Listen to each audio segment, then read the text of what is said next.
છોટાઉદેપુરથી પાવાગઢ પદયાત્રાનો પ્રારંભ સાંસદ જસુભાઈ રાઠવા સહિત આગેવાનો મોટી સંખ્યામાં પદયાત્રામાં જોડાયા. સંકલ્પથી સિદ્ધિ સુધી કેન્દ્ર સરકારના નરેન્દ્ર મોદીના 11 વર્ષ પૂર્ણ થતા પગપાળા છોટાઉદેપુરથી પાવાગઢ શક્તિપીઠના દર્શન કરવા જવાનો સાંસદ જસુભાઈ રાઠવાએ સંકલ્પ લીધો.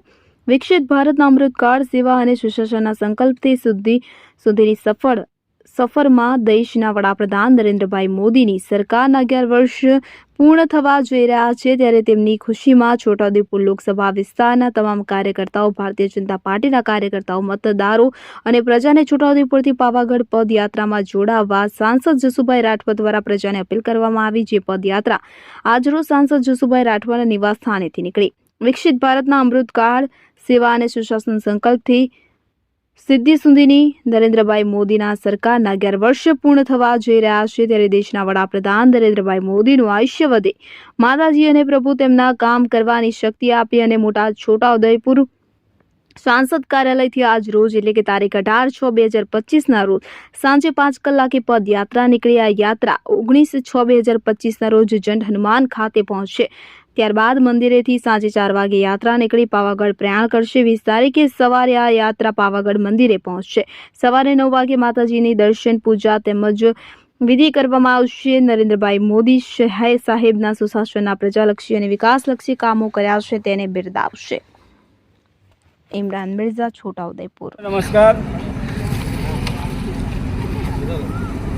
સેવા, સુશાસન અને સંકલ્પથી સિદ્ધિ એવા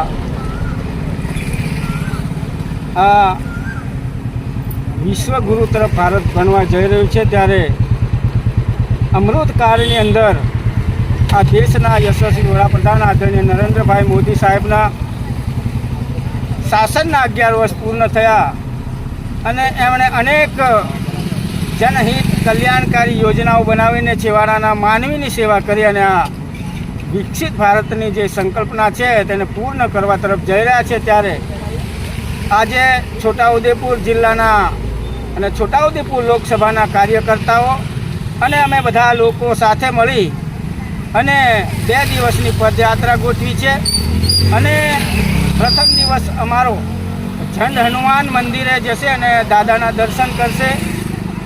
19 તારીખે આખો દિવસ અમે લોકો જંડ હનુમાનના જંગલોમાં વિતાવીશું અને 19 તારીખે સાંજે નીકળી અને 20 તારીખે પાવાગઢ મુકામે મહાકાળીના દર્શન કરી અને પ્રાર્થના કરીશું કે માં મહાકાળી અને હનુમાન દાદા નરેન્દ્રભાઈ મોદી સાહેબને ખૂબ શક્તિ આપે અને આ દેશને વિશ્વગુરુ તરફ લઈ જાય, અને એના માટે કરીને અમે લોકોએ પ્રાર્થના અર્ચના કરવાના છે.